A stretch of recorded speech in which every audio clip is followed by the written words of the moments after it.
जय हिंद दोस्तों, मैं अनिल कुमार अपने यूट्यूब चैनल सुपर एकेडमी जेच में आप लोगों का बहुत बहुत स्वागत करता हूं। तो दोस्तों आज हम लोग फिर से पिछले क्लास को आज आगे बढ़ाएंगे। जिस प्रकार से दोस्तों कल हम लोग प्लासी का युद्ध को पढ़ रहे थे, ठीक है। जो दोस्तों 27 जून 1757 में प्लासी का युद्ध लड़ा गया था, उसी युद्ध के बारे में हम लोग पढ़ रहे थे।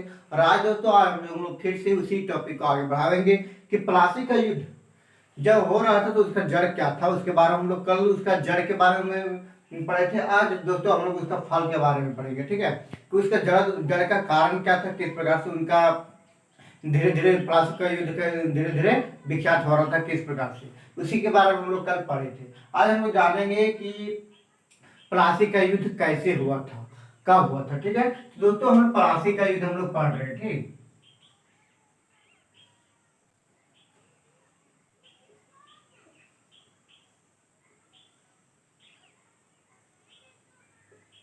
ये हम लोग का टॉपिक है जो प्लासी का युद्ध 23 जून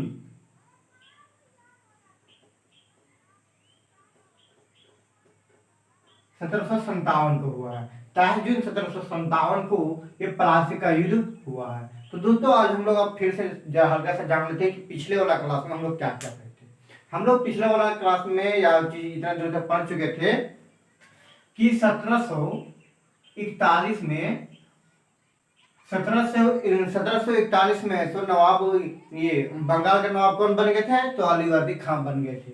जबकि सरफराज खां को, ठीक है, सरफराज खां को 1740 में वहां पर जो बंगाल का नवाब थे, जो सरफराज खां 1739 में बंगाल का नवाब बने हुए थे सरफराज खां, लेकिन 1740 में अलीवर्दी खान ने उनकी हत्या करके हत्या कर दिए थे और 1740 में ही बंगाल का नवाब अपने आप में घोषित कर दिए थे। लेकिन करने के बाद तो कब वहां पर उन्होंने नवाब बने थे, कब 1741 में घोषित किया था, 40 में बने थे, 41 में। इसके बाद दोस्तों बात यह हो गई जब 1741 में ऐसे नवाब बन गए थे मोहम्मद शाह के द्वारा। जो मोहम्मद शाह उसमें मुगल वंश का दिल्ली के अर्थात मुगल वंश का अर्थात केंद्र का, ठीक है, जो दिल्ली है उसमें का केंद्र था, अभी दिल्ली हमारे भारत देश का केंद्र है। उस केंद्र का शासक कौन थे, मोहम्मद शाह थे, जो मुगल वंश का शासक थे। उस मुगल वंश के शासक से उनको उन्होंने 2 करोड़ रुपए देकर के ऐसो वहां के शासक बन गए थे। अब हम लोग वहां से अब आज इसी बारे में जानेंगे कि 1741 के बाद जब वहां का शासक बन गए थे, नवाब का बंगाल का नवाब बन गए थे अलीवर्दी खां, उसके बाद क्या हुआ था। तो दोस्तों जब 1741 में बने थे तब इनके हम आज पढ़ते हैं दोस्तों, यहाँ पे हल्का से जानते हैं। इनकी मृत्यु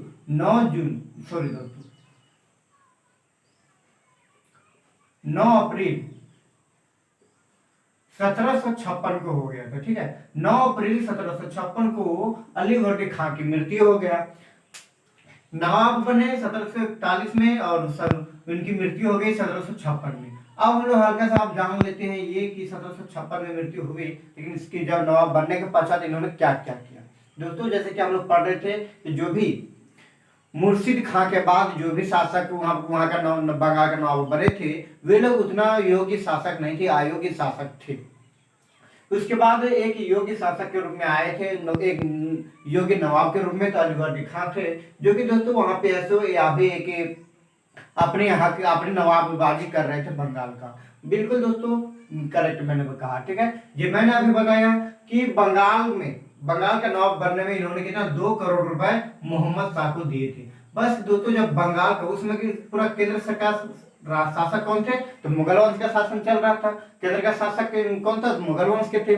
उसमें सारा इंडिया के किसके कवर में था उसमें, तो दोस्तों मुगल वंश के कवर में था।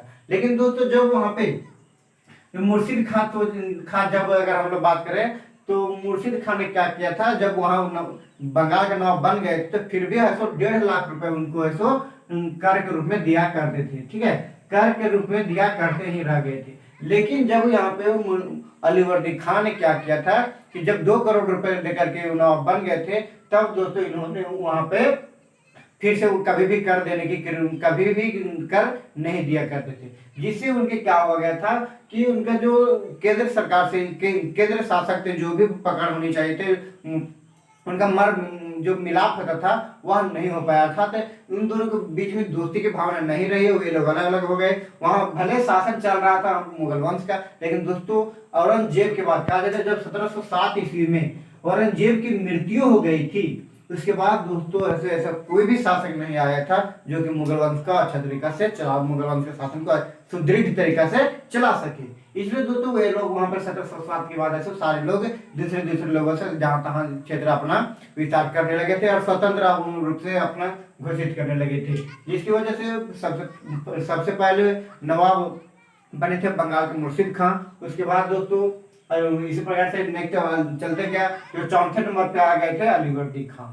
अब दोस्तों यहाँ पे अलीवर्दी खां ने हमें बताया कि अलीवर्दी खां तो एक योग्य शासक थे, लेकिन दोस्तों यहाँ भी एक क्या थे, एक ये बिहार के नियुक्त किए हुए थे। बिहार को जब 1733 में मिला दिया गया था मोहम्मद शाह के द्वारा किसमें, बंगाल में, तब तत्पश्चात है तो यहाँ से बंगाल के क्षेत्र में चला गया था, और नहीं तो पहले बिहार में थे, जो बिहार के क्षेत्र में झारखंड और बिहार आया करता था।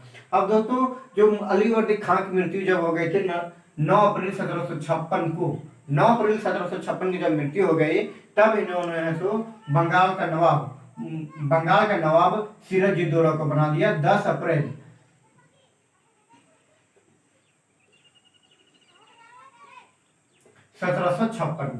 1756 को बंगाल का नवाब उनको बना दिया।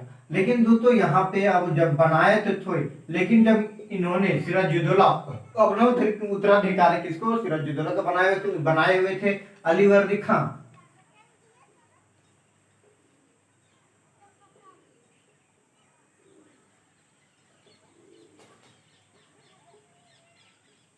अलीवर्दी खां से अपना उत्तराधिकारी ऐसो सिराजुद्दौला को बनाए थे, जो उनका पोता था, नाती जिसको कहते हैं, पोता कहते हैं बेटे के बेटा को, और नाती कहते हैं दोस्तों ये बेटी के बेटा को। तो दोस्तों जो सिराजुद्दौला था वह उनका बेटी का बेटा था। अगर खास तौर पे कहा जाए कि तो उनका कोई पुत्र नहीं था, जिसकी वजह से उन्होंने अपना शासनकाल वहां का नवाब फिर सिराजुद्दौला को अपना उत्तराधिकार बनाए थे। लेकिन दोस्तों यहाँ पे भी उनके साथ और सारी इनकी मौसी भी थी, जिनके उन लोगों का भी पुत्र था, जिसकी वजह से बाद में इन लोगों के साथ तो कुछ बातचीत हो गई थी, एक दूसरे में भी दुश्मनी हो गई थी, उसके बारे में हम बताएंगे। उत्तराधिकारी अलीवर्दी खां ने किसको, सिराजुद्दौला को बना चुका था। अब सिराजुद्दौला को बना चुके थे तो मृत्यु होने से पहले, ठीक है, जब अलीवर्दी खां मर गए थे, जब मृत्यु हो गई थी, उससे पहले सिराजुद्दौला को एक चेतावनी दे दिए थे कि कभी भी अगर अंग्रेज लोग, यूरोपीय ब्रिटिश वाले लोग हो या फ्रांसीसी लोग हो, कभी भी अगर किसी भी प्रकार के कोठी खोलने की अनुमति मांगे या तोप अगर यहाँ पे लाने की भी बात करे या व्यापार करने के लिए किसी प्रकार की छूट देने के लिए कुछ अगर अनुमति मांगे तो उनको बिल्कुल नहीं देना।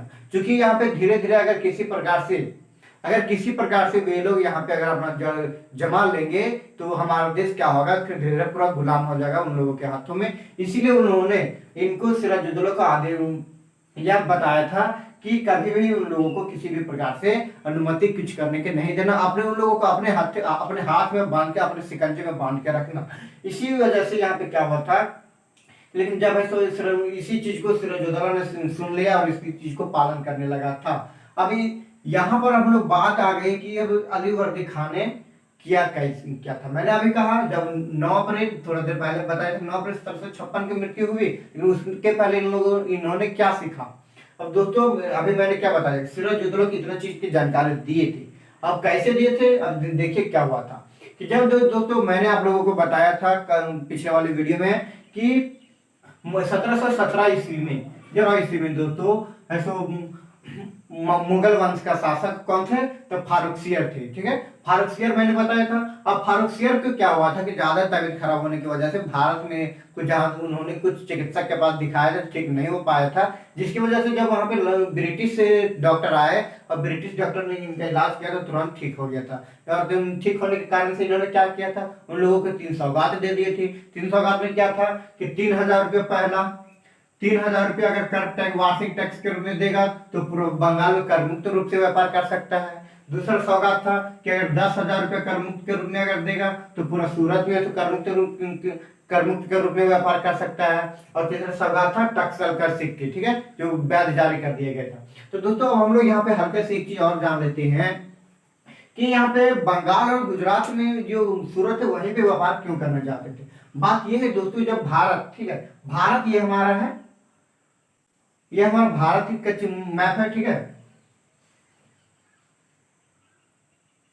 भारत है। तो क्या हुआ होता है कि भारत इधर से क्या होता है, गंगा नदी इधर से आती है और इधर से तिब्बत से होते होते ब्रह्मपुत्र नदी आती है, जिसकी वजह से यहाँ इधर से ही निकलती है, ठीक है। इधर से दोनों जगह क्या होता है, यहाँ पे आकर के मिल जाती है और इधर से जाकर के दोनों अरब सागर में गिरती है।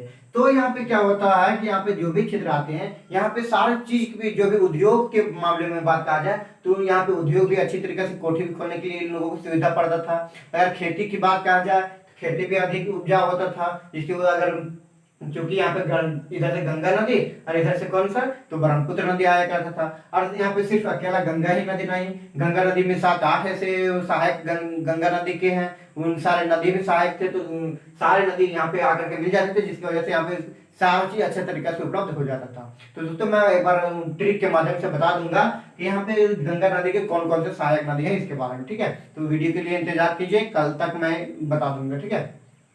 तो यहाँ पे इस प्रकार से जब होता था तो वहां पर दारों पर जो उपज होता था, इसलिए ये लोग ऐसे अंग्रेज लोग इसी बंगाल और यहाँ पे ये सूरत में इस तरह से किए थे। अब जानेंगे जहाँ पे बंगाल, यहाँ पे पश्चिम बंगाल है, अभी वर्तमान में कहा जाता पश्चिम बंगाल है, लेकिन पहले क्या था, बंगाल था। अब बंगाल के क्षेत्र में तो बिहार, उड़ीसा, ये सब सारे क्षेत्र तो आते थे। अब जो अभी बांग्लादेश भी है वही ये सब बंगाल के क्षेत्र में आता था। और एक चीज दोस्तों यहाँ पर आता था, इसी वजह से क्या किए थे कि 3000 रुपया के यहाँ से दे दिया करते थे और 10,000 रुपये सूरत के लिए दे दिया करते थे, और उसको कर मुक्ति के रूप में व्यापार किया करते थे। अब 3000 रुपये देकर के पूरा कर मुक्ति के रूप में व्यापार किया करते थे। तो दोस्तों यहाँ पे हुआ था कि अब जब अलीवर्दी खां वहां का नवाब बन गया था बंगाल का, तब क्या हुआ, जब बंगाल का नवाब अलीवर्दी खां बन गए तब उन्होंने किसी भी प्रकार से इन लोगों से कर नहीं टैक्स नहीं ले पाते थे। अब टैक्स नहीं ले पाते थे, इनको अच्छा नहीं लगता था। और तो और जब यहाँ पे अलीवर्दी खां जब मृत्यु इनकी, जब वहां का नवाब बन गए थे, तब नवाब बनने के पश्चात क्या हुआ कि तुरंत है तो मराठे लोग इनके ऊपर आक्रमण कर देते, ठीक है, नवाब बंगाल पर ऐसे मराठे लोग आक्रमण कर दिए, जिसकी वजह से क्या हुआ, अलीवर्दी खां हार गए थे, मराठे से अलीवर्दी खां हार गए। और अलीवर्दी खां हार गए तब से उनको 1/4, ठीक है, टोटल बंगाल से जितना कर आता था उसके 1/4 है तो 1/4 कर किसको, मराठा को देने पड़ने लगा, अर्थात 1,20,000 रुपए ऐसे मराठा को देने पड़ने लगा, जिसकी वजह से उनको कुछ प्रॉब्लम होने लगी। और यहाँ से एक प्रॉब्लम खड़ी हो गई कि दूसरा प्रॉब्लम उनको यह हुआ कि जहाँ पे 3000 रुपए दिया करता था और सब कर मुक्त व्यापार किया करता था। और साथ में इतना ही, सिर्फ अंग्रेज ही नहीं, अपने साथ साथ फ्रांसीसियों का सामान भी ले जाया करते थे, और फ्रांसीसियों का सामान ले जा करके उनसे आधा क्या करते थे, अगर माना कि 100 रुपये टैक्स लगता था तो 100 रुपये के स्थान पे उनसे 50 रुपये लेते थे और उन लोगों का सामान पास कर दिया जाता था, जिससे उन लोगों को 50 रुपये क्या हो जाता था, टैक्स बच जाता था। इसी प्रकार से बंगाल में जो भारतीय व्यापार थे वे लोग भी उन्हीं से पास करवाते थे। इस प्रकार का अनगिनत फायदा उठाने लगे थे अंग्रेज लोग। इसी वजह से यही सब देखेगा। और उनको जब एक और मैंने क्या बताया था कि फोर्ट विलियम किला जो कलकत्ता, ठीक है, जो कलकत्ता के नाम से वहां पर विख्यात थे, और कोलकाता में फोर्ट विलियम किला निर्माण किए थे। और उसी किला पर वे लोग अनेक प्रकार के धीरे धीरे सुविधा कर रहे थे, पूरा क्षेत्र विस्तार कर रहे थे धीरे धीरे, और वहां पे तोपे भी लगाना प्रारंभ कर दिए थे। इन्हीं सभी को देख करके उन्होंने अलीवर्दी खान सिराजुद्दौला को शिक्षा दिए थे कि कभी भी किसी भी प्रॉब्लम हो जाए, लेकिन कितनों भी प्रॉब्लम हो जाए, कितनों भी परेशानी उठाने पड़े, लेकिन अंग्रेज लोगों को किसी भी हर हालात में किसी प्रकार की अनुमति नहीं देना। इसी वजह से जब यहाँ पे सिराजुद्दौला 10 अप्रैल 1756 को शासक बना, ठीक है। अब यहाँ पर हम लोग दोस्तों सिर्फ इतना प्लासी का युद्ध का मूवमेंट को जान रहे थे कि किस प्रकार से वहां पर घटना घटित हुई थी, जिसके कारण से ये घटना हुआ था। अब हम लोग जानेंगे कि अब यहाँ से कैसे छिड़ गया था प्लासी का युद्ध, यहाँ से हम लोग जानेंगे। ये तो सिर्फ जड़ था अभी तक, ठीक है, ये तो कल से आज तक अभी तक मैंने जो भी बताया वो जड़ था। अब हम लोग पढ़ेंगे यहाँ पे जब 10 अप्रैल 1756 को सिराजुद्दौला शासक बन गए, उसके बाद इसके बारे में अब हम लोग यहाँ से जानेंगे प्लासी का युद्ध। लेकिन दोस्तों इससे पहले मैं बता देना चाहता हूँ कि बंगाल का राजधानी कहाँ था? मुर्शिदाबाद।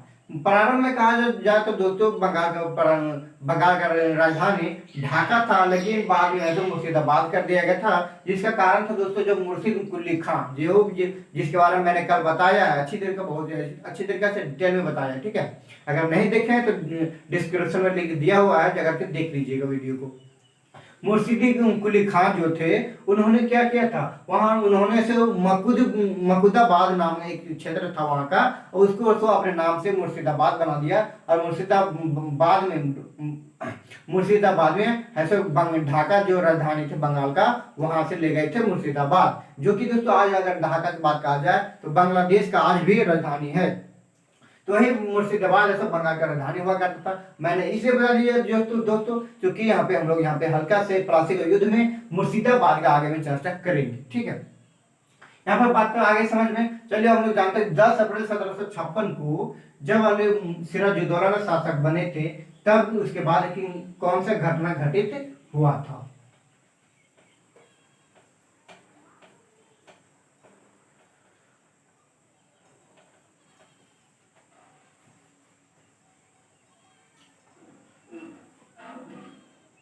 मेरे भाई लोग, आप लोग अच्छे, अगर आप लोग मेरे वीडियो को प्रत्येक दिन देख रहे हो तो जान ही रहे होगे कि इसी समय में, ठीक है, 1756 में है सो यहाँ पे 1756 तक फ्रांस और ब्रिटिशों के बीच दो युद्ध हो चुका था 1756 तक में।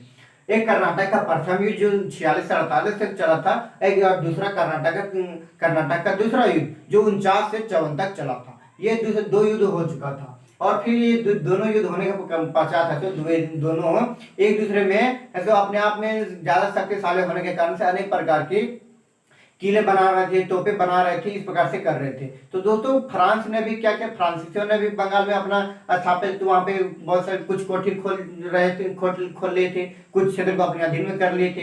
अंग्रेज लोग भी उसी प्रकार से किए थे। जैसे मैंने बताया कोलकाता, गोविंदपुर, सुता नदी, इन तीनों गांव को तो पूरा अच्छे तरीके से वे लोग ले लिए थे अंग्रेज लोग। और कोलकाता में ऐसे फिर अपना फोर्ट विलियम किला बनवाए थे।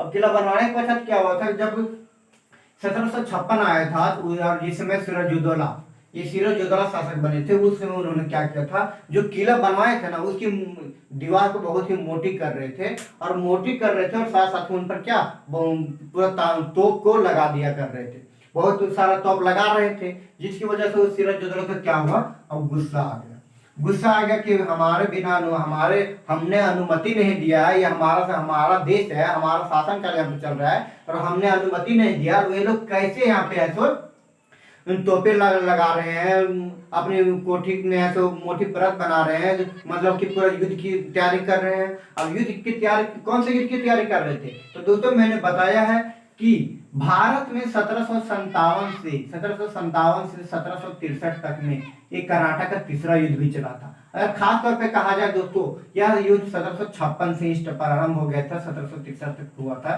कर्नाटक का तीसरा युद्ध। लेकिन दोस्तों भारत में ये 1756 से नहीं, ये 1756 से दोस्तों यूरोप में स्टार्ट हुआ था, और यहाँ पे 1757 में और 1757 में भारत में स्टार्ट हुआ था। लेकिन दोस्तों इसीलिए यहाँ पे 1756 में हुआ था, इसलिए कर्नाटक का तीसरा युद्ध को सप्तवर्षीय युद्ध भी कहा जाता है। जब यहाँ पे 1756 वहां पर प्रारंभ हो गया था, तो यहाँ पर जो अंग्रेज और ब्रिटिश लोग थे, उन लोगों को पता समझ में आ गया कि फिर जिस प्रकार से वहां पर ऐसे प्रथम युद्ध में युद्ध छिड़ा था वहां पे, लेकिन यहाँ पर भी युद्ध हुआ था, उसी प्रकार से फिर है तो युद्ध भले ही छिड़ा वहां पे, लेकिन यहाँ पर भी युद्ध होगा। इसलिए वे लोग युद्ध की तैयारी करने लगे थे, और ब्रिटिश लोगों ने ब्रिटिश भी अपने अपने किले पर तोपे लगा रहे थे, फ्रांसीसी लोग भी अपने किले पर तोपे लगा रहे थे। जब इस बात का पता चला तो उन्होंने सिराजुद्दौला ने क्या किया, उन पर पाबंदी लगा दिया कि नहीं, कि यहाँ पे किसी भी प्रकार से तोपे लगाना नहीं है। अगर आप लोग दोनों में किसी प्रकार से अगर मतभेद है,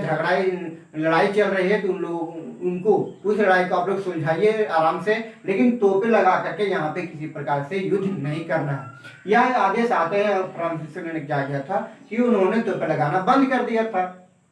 परंतु यहाँ पे बात आ गई अब यहाँ पे ब्रिटिश की, ठीक है, बात आ गई यहाँ पे ब्रिटिश की। अब ब्रिटिश ने क्या किया, उनके आदेश को ना मान के, उनके आज्ञा को ना मान के जबरदस्ती, कहते हैं ना जबरदस्ती, बेटा कहे कि वो ना करे, फिर भी जबरदस्ती कर रहा है, ठीक है। जैसे कहते हैं ना कि बेटवा के, जब कोई भी स्टूडेंट को अगर कोई पढ़ाता है उसको पढ़ने का मन नहीं करता, लेकिन फिर भी कहता है पढ़, ठीक है।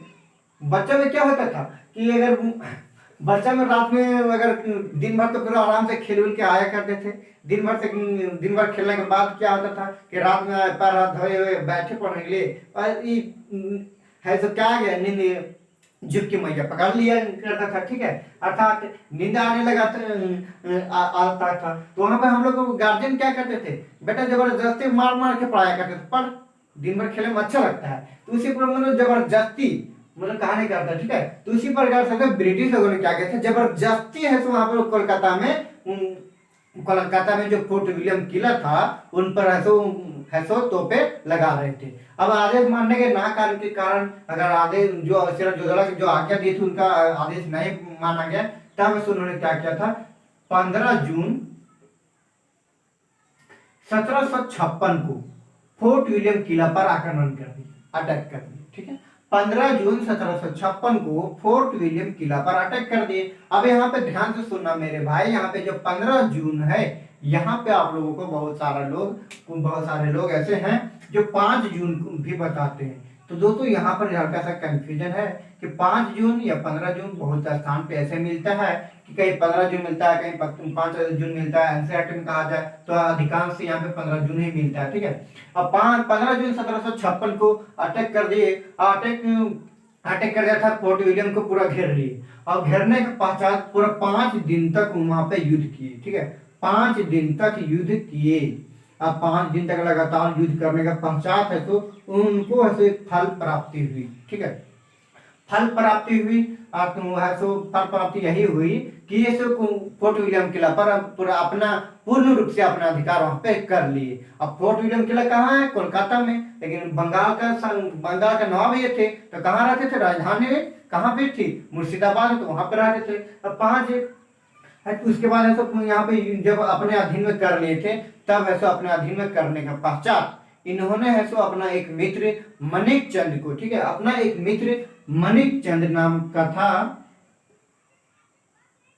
मणिक चंद नाम का था, उसको है सो यह सारा काल वहां पे कोलकाता का शासनकाल सौंप करके वहां से वापस कहाँ, मुर्शिदाबाद लौटाया था। लेकिन इसके पहले एक और घटना क्या घटित हुई थी कि जब युद्ध में जीत गए थे सिराजुद्दौला, तब ऐसे अंग्रेजों के 146 सैनिक ऐसे थे जिनको उन्होंने अब बंदी बना लिए थे, ठीक है। 146 सैनिक को बंदी बना लिए थे, जिसमें से और 146 सैनिकों को दोस्तों एक रूम में कैद कर दिए थे, जिसके लंबाई चौड़े रूम की बात कहा जाए दोस्तों कि 18 फीट लंबाई 18 फीट थी,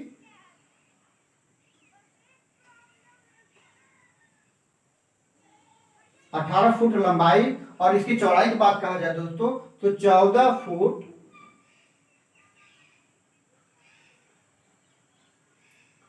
14.10, ठीक है, 10 फुट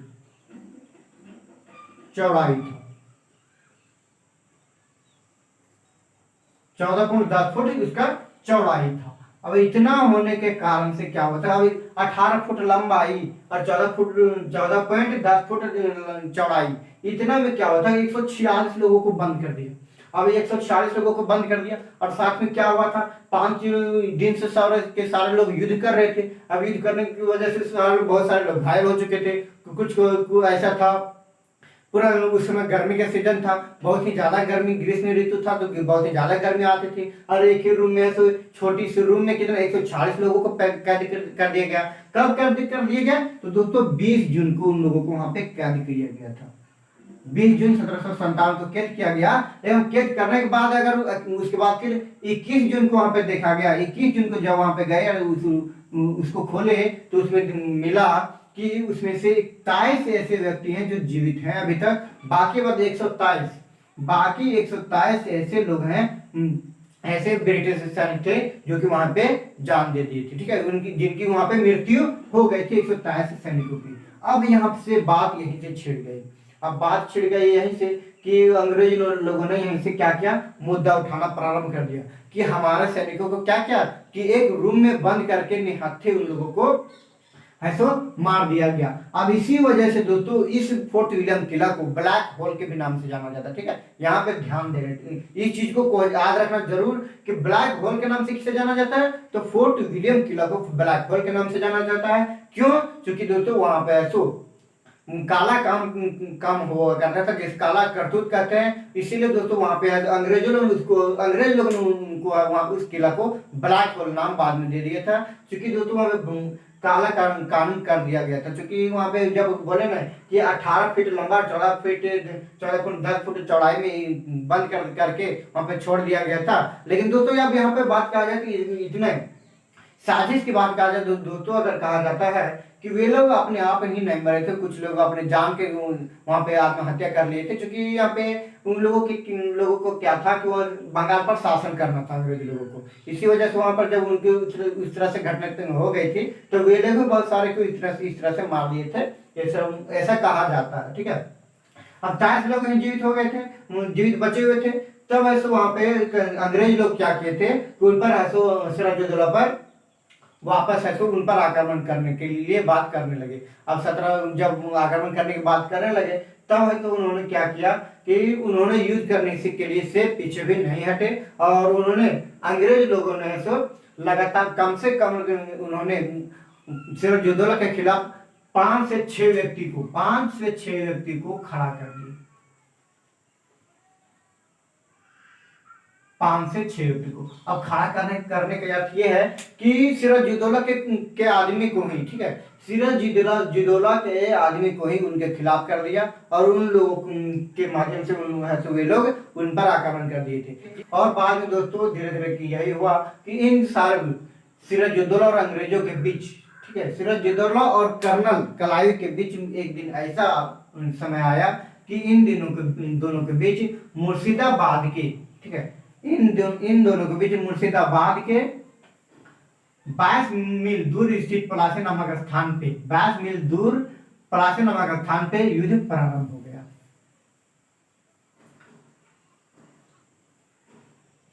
अब हम लोग हल्का सा जान लेते हैं, ठीक है, कि मुर्शिदाबाद जब वापस लौट गए थे, मैंने ये बता दिया।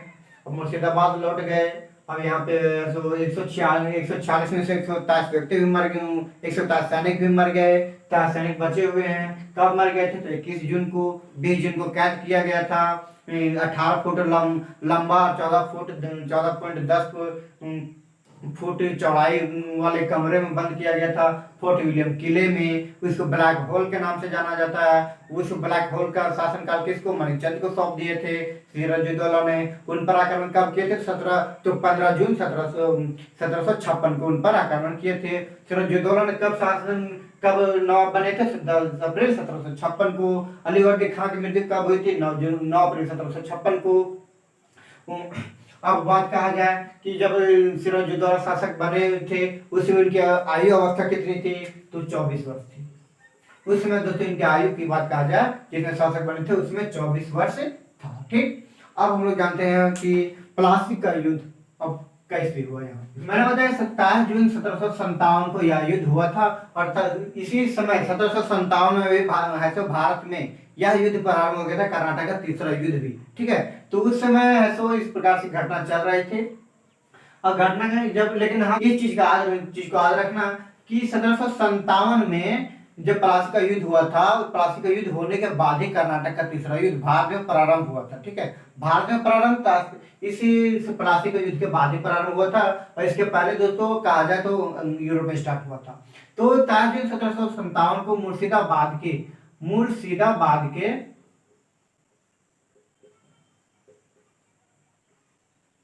22 मील दूर स्थित पलासी नामक स्थान पे सिराजुद्दौला एवं कर्नल क्लाइव के बीच में, ठीक है, कर्नल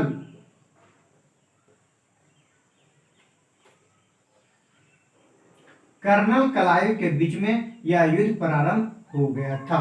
यह युद्ध प्रारंभ हुआ, और जिसमें से दोस्तों अगर कहा जाए तो यह युद्ध, इस युद्ध में ऐसे सिराजुद्दौला की हार और कर्नल क्लाइव की जीत हुआ था। इसके पीछे जीत का कारण था दोस्तों विश्वासघात। दोस्तों अगर कहा जाए कि अगर विश्वासघात नहीं होता तो उस समय इसमें जो सिराजुद्दौला की हार हुआ था, यह जीत का संकेत यहाँ पे आता और इनका हार का।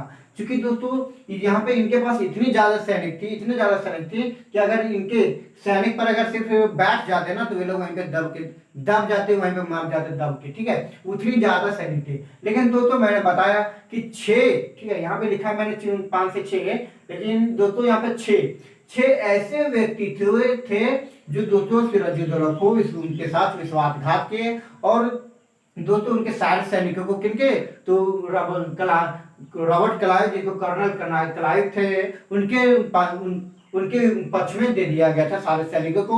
और दोस्तों उनके बारे में कहा जाए तो अच्छी तरीके से वे लोग युद्ध नहीं कर रहे थे, सिर्फ सारे लोग ऐसे थे जो सिराजुद्दौला को हराने के पीछे में थे।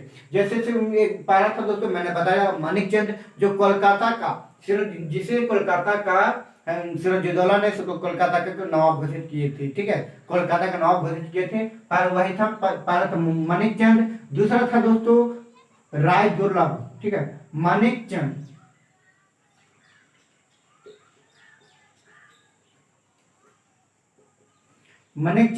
दूसरा था राय दुर्लभ। अब ये राय दुर्लभ कौन है दोस्तों, मैंने बताया था कि सिराजुद्दौला के 3 मौसी थी। इनकी सिराजुद्दौला की माँ 3 बहन हुआ करती थी, जिसमें से 2 ऐसो मौसी थी, ठीक है, 2 मौसी थी। तो एक मौसी में से एक बेटा ये था, ठीक है, उनका एक ये मौसेरा भाई था, ठीक है, राय दुर्लभ और मौसेरा भाई था सिराजुद्दौला, ठीक है। तो ये भी था वहाँ पे बंगाल का नवाब बनना चाहता था, इसकी वजह ये ऐसे नहीं बन पाया और सारा अधिकार किसको, अलीवर्दी खान सिराजुद्दौला को दे दिया था। इसीलिए इसके पीछे ये विश्वासघात किया था मानिकचंद, राय दुर्लभ। तीसरा था खादिम खान,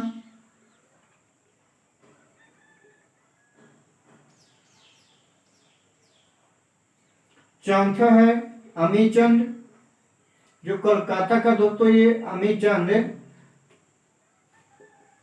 बहुत ही बड़ा व्यापार था, ठीक है, अमीचंद कोलकाता का विख्यात व्यापार था। पांचवा है मीर जाफर,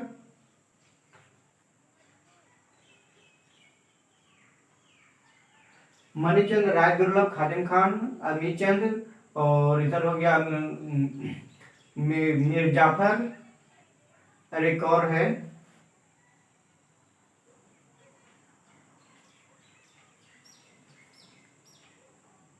जगत सेठ,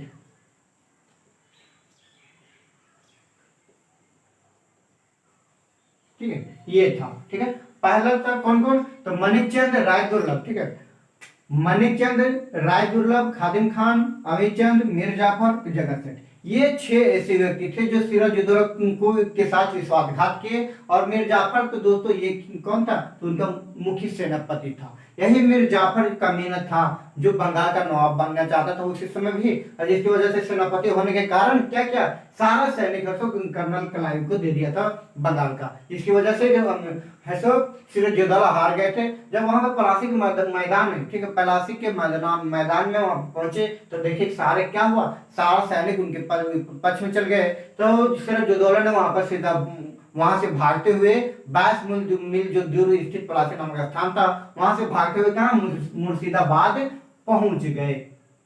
मुर्शिदाबाद पहुंच गए तो दोस्तों मुर्शिदाबाद पहुंचे, लेकिन उसी दिन ऐसे वहां पर फिर अंग्रेज लोगों ने उनकी हत्या 23 जून को ही कर दिया। अब 23 जून को अंग्रेजी लोगों ने कर दिया, तब ऐसे फिर मीर जाफर ने मुर्शिदाबाद, कब, तो दोस्तों मीर जाफर ने मुर्शिदाबाद 25 जून को पहुंचे थे, 25 जून को पहुंचे, 25 जून को वहां पर पहुंचे। और पहुंचने के बाद ऐसो बंगाल का नवाब घोषित कर लिए थे। बंगाल का नवाब 25 जून को कौन घोषित कर लिए, तो मीर जाफर ने वहां पर घोषित कर लिया था। अमीर सिराजुद्दौला के हार का कारण दोस्तों विश्वासघात था। विश्वासघाती लोग कौन कौन थे, तो नोट कर लीजिए दोस्तों, सीरियल बाय सीरियल मैंने लिख दिया है कि पहला मानिकचंद, राय दुर्लभ, खादिम खान, अमीचंद और मीर जाफर और जगत सेठ, ठीक है। मानिकचंद उसका दोस्त था, और राय दुर्लभ उसका मौसेरा भाई था, और मीर जाफर उसका सेनापति था। और बाकी बाद ये लोग दोस्तों अंग्रेज के साथ रहने वाले बंगाल के ही व्यक्ति थे। और अमीचंद ये कोलकाता का ऐसे बहुत ही मुख्य प्रमुख व्यापारी था। ठीक है, तो ये 6 लोग ऐसे थे जो सिराजुद्दौला को सिराजुद्दौला के साथ विश्वासघात किए और प्लासी का युद्ध में उनको हार का सामना करना पड़ा था 1757 को। और इसी समय से दोस्तों ऐसे अंग्रेज लोगों ने बंगाल पर पूर्ण रूप से अधिवेशन शासन कर लिया था। अब जो तो यहाँ पे मैंने क्या कहा 25 जून को, ठीक है, 25 जून 1757 को मीर जाफर ने ऐसे वहां बंगाल का नवाब घोषित कर लिया था। लेकिन किसके बलबूते किया था? तो अंग्रेज लोगों के बलबूते किया था। और उन लोग अंग्रेज लोगों के बलबूते किया था। तो वे लोग तो ऐसा नहीं था कि उसको सिर्फ ऐसे दान में दे देते उसको, तो उस पे उन लोगों ने क्या किया था, मीर जाफर से बहुत सारे पद को ले लिया था। अब कुछ वहां पे के क्षेत्र को ले लिया था। अब क्या क्या किया था, देखिए क्या हुआ था। जब मीर जाफर है सो वहां का शासन नवाब बन गया था, तब दोस्तों खुशी से उन्होंने अंग्रेज लोगों को 24 फरगना ऐसे अंग्रेजों लोगों को सौंप दिए। ठीक है, 24 फरगना ऐसे अंग्रेज लोगों को सौंप दिए, पहला। दूसरा था दोस्तों उन लोगों को दिया गया 2,34,000 रुपए, 2,34,000 रुपए भेंट के रूप में दिया गया, निजी भेंट के रूप में। ठीक है, भेंट के रूप में दिया गया। ठीक है, ये हो गया। और तीसरा और क्या दिया गया कि फ्रांसीसियों के अधीन में जितना सारा क्षेत्र था बंगाल का, ठीक है, फ्रांसीसियों के अधीन में जितना सारा क्षेत्र था बंगाल का, वे सारे क्षेत्र को, फ्रांसीसी का क्षेत्र जितना भी था, वे सारे क्षेत्र को ऐसो अंग्रेजों के हाथों में सौंप दिए थे मीर जाफर ने। अब इतना करने के बावजूद भी उन लोगों का मन नहीं भरा, और क्या हुआ था, वे लोग ऐसो और धीरे धीरे इनकी डिमांड ऐसे धीरे धीरे बढ़ाते जा रहे थे, जिसकी वजह से मीर जाफर ने उन लोगों से तंग आ गए थे। और तंग आते आते क्या हुआ था कि इन्होंने वहां से यहाँ इस गद्दी को छोड़ने के लिए सोच लिए थे। लेकिन उसी बीच क्या हुआ था कि जब यहाँ पे एक चीज और, यहाँ पे मीर जाफर को दोस्तों कहा जाता है कि कर्नल क्लाइव का गिदड़। अब कर्नल क्लाइव का गिदड़ क्यों कहा जाता है, जरा सा सुनो। ये मीर जाफर जो था एक योग्य शासक बनने के लायक ही नहीं था। बेटा चूहा, कहते हैं ना चूहा, अगर किसी प्रकार से अगर एक बिल्ली भी आ जाता था ना, तो बेटा चूहा की तरह घर में घुस जाता था, वैसे ना उतना ही औकात था इसका मीर जाफर का। इसके बावजूद भी इसने मीर जाफर के साथ विश्वासघात किया और यहाँ का नवाब बन गया था। और इसमें करने के बाद ऐसे यहाँ पे शासक तो बन गया, लेकिन अपने अच्छी तरीके से शासन नहीं कर पाया था। कारण यही था कि इसको अपने रक्षा करने के लिए खुद ही नहीं आता था। ठीक है, पहली बात यह था कि अपनी रक्षा करने के लिए खुद नहीं आता था। अगर कहा बजा चूहा, तो चूहा है ना, अपना खुद ऐसे रक्षा कर लेता है, किसी ना किसी तरह से बिल वगैरह में घुस जाता है। लेकिन बेटा ये तो खुद से अपने खुद है, तो मीर जाफर है सही से खुद ही नहीं अपनी रक्षा भी नहीं कर पाता था। और वहां पे अगर पद की बात कहा जाए तो ये अपने हाथ से जीत करके तो पद हासिल नहीं किया था। वे लोग पद तो हासिल पद तो हासिल किया था अंग्रेजों लोगों के मदद से। अगर चाहते वे लोग तो अंग्रेजी लोग फिर से दूसरे को वहां पे पद दे देते। इसीलिए दोस्तों वे लोग मीर जाफर क्या था कि उन लोगों का कहना मानते थे, जितना कहते थे उतना करना पड़ता था। अगर नहीं करता था तो फिर इसको गद्दी से हटा दिया जाता। इसी वजह से जो इसको यहाँ पर आगे कुछ घटना घटित हुई है, इसके बारे में हम लोग बताएंगे कल। ठीक है, जो 20 अक्टूबर 1760 को घटित हुए थे मीर कासिम इसके दमाद से लेकर के। ठीक है, तो मैंने इसके बारे में कल बताऊंगा कि क्या क्या घटित हुआ था जी। अब मैंने बता दिया दोस्तों एक चीज यहाँ पे और, जो क्वेश्चन मैंने बताया कि कर्नल का गिदड़, ठीक है, कर्नल का गिदड़ किसे कहा जाता है, तो मीर जाफर को कहा जाता है। क्यों कहा जाता है? क्योंकि यह अपने खुद का रक्षा नहीं कर पाता था। दूसरा कारण यह था कि यह जो नवाब बंगाल का नवाब बना था अपने बलबूते नहीं, बल्कि अंग्रेज का बलबूते, अंग्रेज की ताकत पर वहां का नवाब बना हुआ था। इसी वजह से दोस्तों मीर जाफर को वहां का गिदड़ कहा जाता है। मीर जाफर ने नवाब बनने की खुशी में अंग्रेज लोगों को कितना है तो 24 फरगना दिए थे और 2,34,000 भेंट के रूप में। और फ्रांसीसियों के अधीन में जितना सारा क्षेत्र था, सारे क्षेत्र को अंग्रेज को सौंप दिए थे। तो दोस्तों मैंने आज इस 27 जून 1757, ठीक है, कल से मैंने 1707 से स्टार्ट किया है, 1707 से स्टार्ट किया है, 1757 तक मैंने पढ़ाया सिर्फ प्लासी के युद्ध को, मूवमेंट को लेकर के। ठीक है। तो सिर्फ प्लासी के युद्ध के मोमेंट को लेकर के मैंने बताया।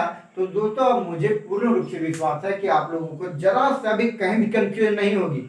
और हाँ, कंफ्यूजन है तो बेधड़क बिना सोचे समझे तुरंत कमेंट कीजिए, तुरंत मत पूछिए क्या कहाँ पे कंफ्यूजन है। ठीक है, तो उस चीज को दोस्तों मैं आप लोगों को पूरा प्रोवाइड करूंगा कि क्या कहाँ पे है क्या नहीं है। ठीक है, अगर नहीं समझ में आ रही है तो तुम वीडियो को 2 बार 3 बार देखिए, बहुत ही अच्छे तरीके से समझ में आएगी।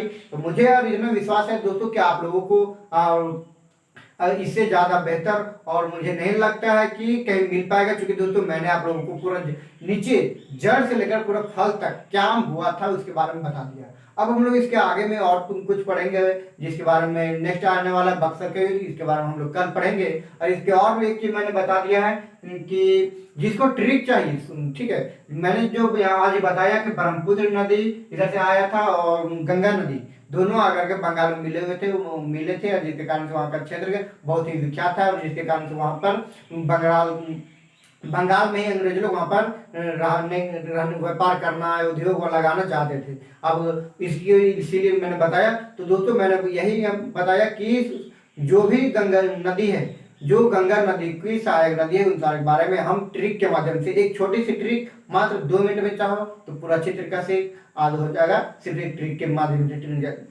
ट्रिक से। ठीक है, तो उस चीज को अगर आप लोग ट्रिक को जानना चाहते हैं तो दोस्तों कल फिर इसी चैनल पर आकर के देख लेना, मैं आप लोगों को इस चीज को बता दूंगा। और हाँ दोस्तों, जो प्लासी का युद्ध को जड़ को अभी नहीं समझा है, जगह के समझ लीजिएगा, डिस्क्रिप्शन में लिंक दिया हुआ है कि उसका जड़ क्या था। और कुछ जड़ दोस्तों आज मैंने उसका भी बताया, उसके बाद फल को मैंने बताया है। तो दोस्तों अब मुझे पूर्ण रूप से अब विश्वास हो गया है कि आप लोगों को बिल्कुल अच्छी तरीके से समझ में आ गई होगी। जरा से भी कहीं भी कंफ्यूजन है कमेंट कीजिए, बताइए। और दोस्तों अगर आप लोगों को वीडियो अच्छी लगी हो तो शेयर कीजिए अपने दोस्तों तक, ताकि मेरे हर वीडियो ऐसे उन लोगों के साथ भी वे लोग भी पढ़ सके और अच्छी तरीके से कोई भी एग्जाम में हो, इन सारे से जितने भी रिलेटेड से क्वेश्चन पूछा जाए अच्छी तरीके से सोल्यूशन करके आवेंगे। तो दोस्तों आप लोगों के साथ साथ आप लोगों का ये कर्तव्य बनता है आप लोगों को कि अपने साथ साथ दोस्तों को भी इस तरह का इन सारी चीज को प्रोवाइड किया जाए। क्योंकि दोस्तों ये सारी चीज हम है जो हम क्या है कि फी नहीं लेते, हम लोग फ्री में पढ़ा रहे हैं। ठीक है, अब फ्री में शिक्षा लेना भाई,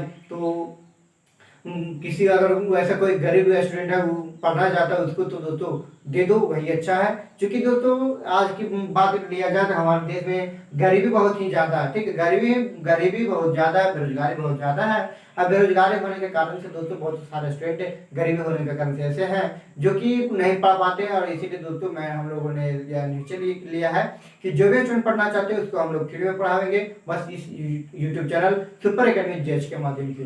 तो दोस्तों आप लोग इस चैनल का लिंक अपने दोस्तों तक दूर दूर तक फैलाइए, ताकि आप लोगों के साथ साथ और सारे लोग भी अच्छी तरीके से पढ़ सकेंगे। तो चलिए दोस्तों अब हम फिर मिलेंगे इसके अगले वीडियो में, तब तक के लिए जय हिंद जय भारत।